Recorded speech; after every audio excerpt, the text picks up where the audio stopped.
Good morning everyone, Radhe Radhe. আবারও একটা ছোট্ট ভিডিওতে সকলকে স্বাগতম।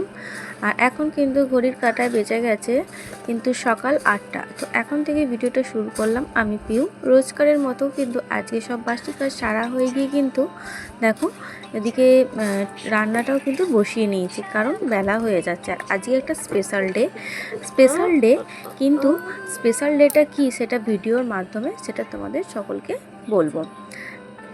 আর এদিকে রান্না বসিয়ে দিচ্ছি, স্পেশাল ডে কিন্তু সেরকম স্পেশাল আজকে রান্না কিছু হবে না। আর মেয়ে হচ্ছে নাচের ক্লাসে বেরোবে, সেই কারণে একটু চটজলদি আছে। আজকে ওদের রিহার্সাল আছে, সকাল 8:30 থেকে রিহার্সাল রয়েছে, একটু পরেই বেরিয়ে যাবে। তো তাই জন্য ঝটপট করে রান্নাটাও বসিয়ে দিয়েছি, কারণ একা হাতে করতে হবে। আর হাজব্যান্ড হচ্ছে ছোট মেয়েকে নিয়ে চুল কাটাতে নিয়ে যাবে, সেই কারণে হচ্ছে ঝটপট করে এদিকে টিফিনটাও কিন্তু করা হয়ে গিয়েছে। টিফিন বলতে আজকে সেরকম আলুর চচ্চড়ি করেছিলাম, সেটাই টিফিন করে নিয়েছি। আর এই দেখো তোমাদের সাথে কথা বলতে বলতে আমার ঢ্যাঁড়স আলুর তরকারিটাও কিন্তু হয়ে গেছে। আর আজকে কিন্তু একদম সিম্পল রান্না করবো, কারণ কদিন আগেই হচ্ছে মেয়েদের শরীর খুব খারাপ হয়েছিল। আর সত্যিকারে বলতে যখনই যাকেই জিজ্ঞাসা করছি সকলের কিন্তু শরীরটা খারাপ হচ্ছে এই ওয়েদারের জন্য, সেই জন্য হালকা পাতলা খাওয়াটাই খুব ভালো।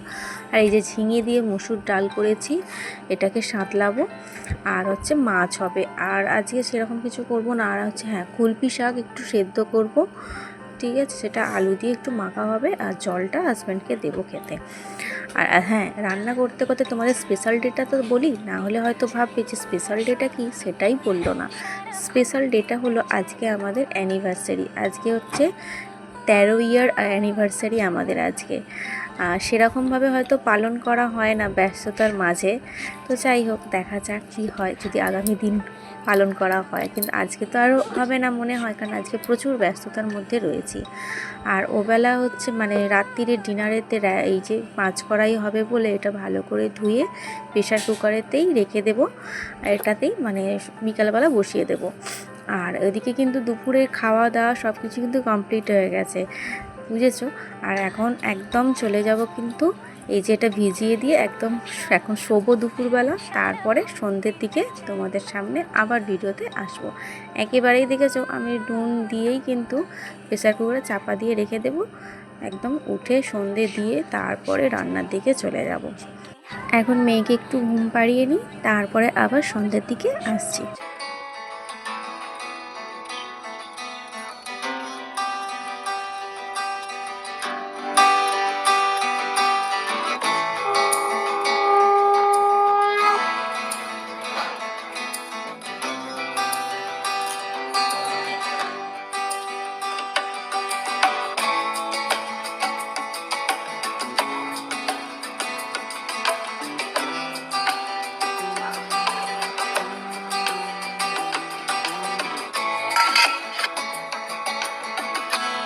সন্ধে দেওয়ার পর প্রেশার কুকারে যে কড়াইটা ভিজিয়ে রেখেছিলাম ওটাই বসিয়ে দিলাম, এটা ততক্ষণ সিটি হোক।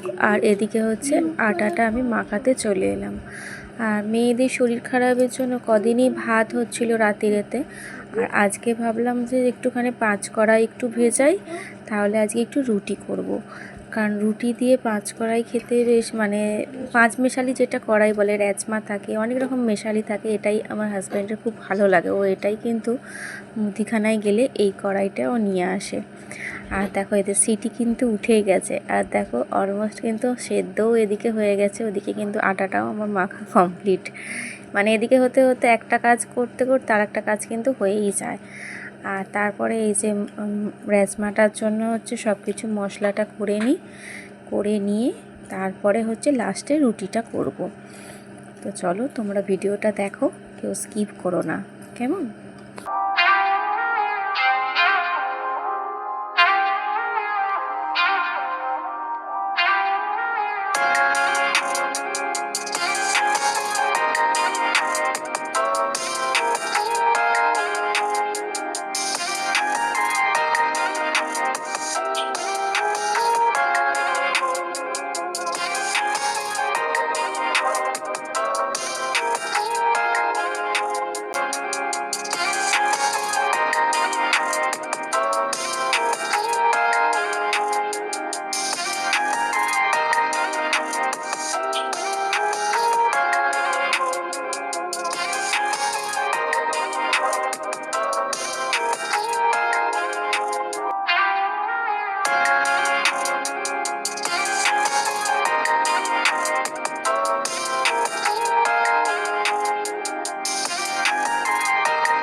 তো আমার রান্না কমপ্লিটও হয়ে গেছে। এদিকে ডাল ছিল, ডালেতে রুটিটা ভিজিয়ে দিলাম ছোটো মেয়ের জন্য, কিন্তু আমার ছোটো মেয়ে তো এসব তড়কা খায় না, ওর জন্য ডালেতে রুটিটা ভিজিয়ে দিয়ে আর একেবারে ঘরটা ঝাড়ু দিয়ে নিলাম, যেহেতু আটা মাখছিলাম।